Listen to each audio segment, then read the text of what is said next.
Lo que estás a punto de escuchar desmantela la épica medieval que creías conocer. Imagina un reino, Jerusalén, la joya más preciada de la cristiandad, rodeado por el ejército del temido sultán Saladino. Ahora, imagina que su único líder y esperanza es un niño de 13 años. Pero aquí está la verdad brutal que nadie quiere contar. Ese niño, el rey, ya tenía una sentencia de muerte mucho más cruel que cualquier espada sarracena. Su nombre era Balduino IV, y estaba sufriendo de lepra. Esta es una historia de liderazgo, traición y una voluntad de hierro que desafió a la biología y a la historia misma. Un rey que gobernó con una máscara, no por misterio, sino para ocultar la devastación que lo consumía. ¿Cómo pudo un joven moribundo sostener una guerra contra el guerrero más grande de su tiempo? Prepara tus nervios, porque el drama del rey leproso es la intriga que la historia se esforzó por sepultar. Capítulo Prin. El legado frágil y la semilla de la lepra. Un reino en equilibrio preciario. Para entender el drama de Balduino, debemos situarnos en el año 1174. El reino latino de Jerusalén, fundado durante la Primera Cruzada, no era un imperio estable. Era una línea delgada de territorios cristianos, constantemente amenazada por los poderosos ejércitos unificados bajo la bandera del Islam, dirigidos por el legendario Saladino. El reino vivía de pactos, treguas y el miedo al aniquilamiento. La ascendencia de Balduino fue trágica desde el inicio. Su padre, Amalarico I, murió joven, dejándolo como único heredero. Los nobles de Jerusalén, ya divididos por ambición y envidia, se encontraron con un problema doble: la minoría de edad del rey y el secreto de su salud. El descubrimiento cruel. El descubrimiento de la lepra en Balduino es uno de los momentos más desoladores de la historia. No fue un diagnóstico médico en un consultorio. Fue un accidente. Estando con su tutor, el erudito e historiador Guillermo de Tiro, notó que, durante unos juegos con sus pares, Balduino no se quejaba de dolor cuando lo pellizcaban en el brazo derecho. La insensibilidad al dolor es uno de los primeros y más aterradores síntomas de la lepra, la enfermedad de Hansen. Guillermo de Tiro, en lugar de ocultarlo, actuó con la poca honestidad que existía en la corte. El diagnóstico se confirmó. En aquella época, la lepra no era solo una enfermedad física, era vista como un castigo divino, una maldición que hacía al enfermo impuro y legalmente muerto. Un rey no podía ser un leproso. Esta enfermedad activó una crisis constitucional inmediata. ¿Podía un muerto en vida gobernar?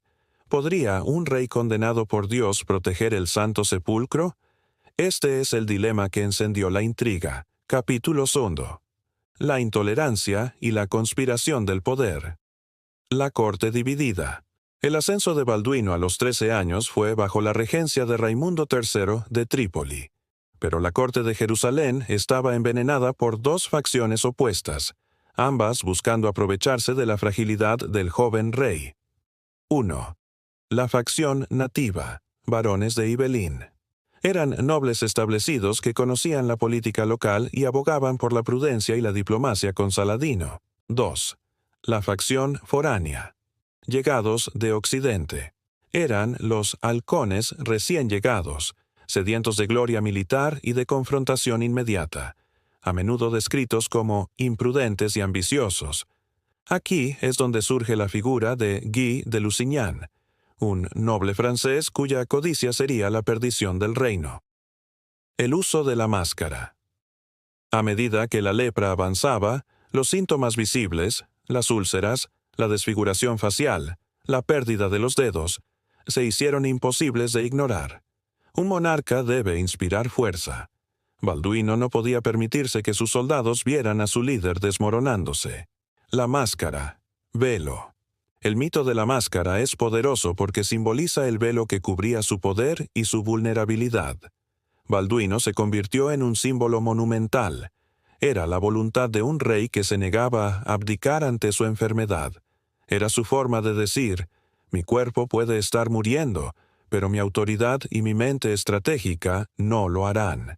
Él gobernó desde detrás de un velo, una metáfora poderosa de la soledad y el peso de su corona. Capítulo 30. El rey militar, la batalla de Montgisard, el desafío de la debilidad. A pesar de las conspiraciones y su cuerpo en declive, Balduino IV no era solo un nombre en un trono. Era un estratega militar notable. En 1977, a los 16 años, se enfrentó a su prueba de fuego definitiva. Saladino había reunido un enorme ejército balduino. Con solo unos 500 a 700 caballeros, tenía un ejército irrisorio. La disparidad era tan grande que Saladino estaba confiado, incluso imprudente. Creyendo que el ejército cruzado estaba asediado en Ascalón, dividió sus fuerzas para saquear la campiña. La carga imposible. El ejército de Balduino era una reliquia. El rey, ya sufriendo mucho, no podía cabalgar sin ayuda. La leyenda, respaldada por crónicas, relata que tuvo que ser atado a su caballo para mantenerse firme. Su estandarte, el fragmento de la Vera Cruz, fue elevado en la batalla. En la planicie de Montgisard, Balduino lanzó la carga. Fue una decisión desesperada, pero brillante. El ataque sorpresa tomó a Saladino completamente desprevenido. La caballería cruzada destrozó el centro de la formación musulmana. Los cronistas hablan del milagro de Montgisard. El joven rey enfermo, montado en su caballo, inspiró a sus hombres a una victoria tan aplastante que Saladino apenas logró escapar con vida, huyendo en un camello. Fue la única derrota significativa de Saladino en su vida. La lección de Montgisard. Esta batalla se convirtió en el punto de inflexión de la vida de Balduino y en una leyenda de la época. Demostró que, aunque su cuerpo fuera débil, su voluntad era el acero más fuerte del reino. Esto silenció a los conspiradores por un tiempo, pero solo por un tiempo. Capítulo 4. La desesperada carrera contra el tiempo. La decadencia física y la urgencia política. Después de Montgisard, la enfermedad de Balduino entró en una fase terminal. Perdió la visión, y sus miembros se hicieron inútiles y gangrenosos. Dejó de ser un rey a caballo para convertirse en un rey llevado en litera. La urgencia era extrema. Necesitaba asegurar la sucesión. Su mayor miedo no era morir. Era que su muerte entregara el reino a las manos equivocadas. Los intentos de sucesión. Intentó nombrar como regente a su cuñado, el ambicioso Guy de Lusignan. Pero la imprudencia y la sed de guerra de Guy lo hicieron insoportable. Balduino lo despidió públicamente en una humillante ceremonia. La última voluntad. Balduino entendió que no viviría lo suficiente para ver a su sucesor madurar.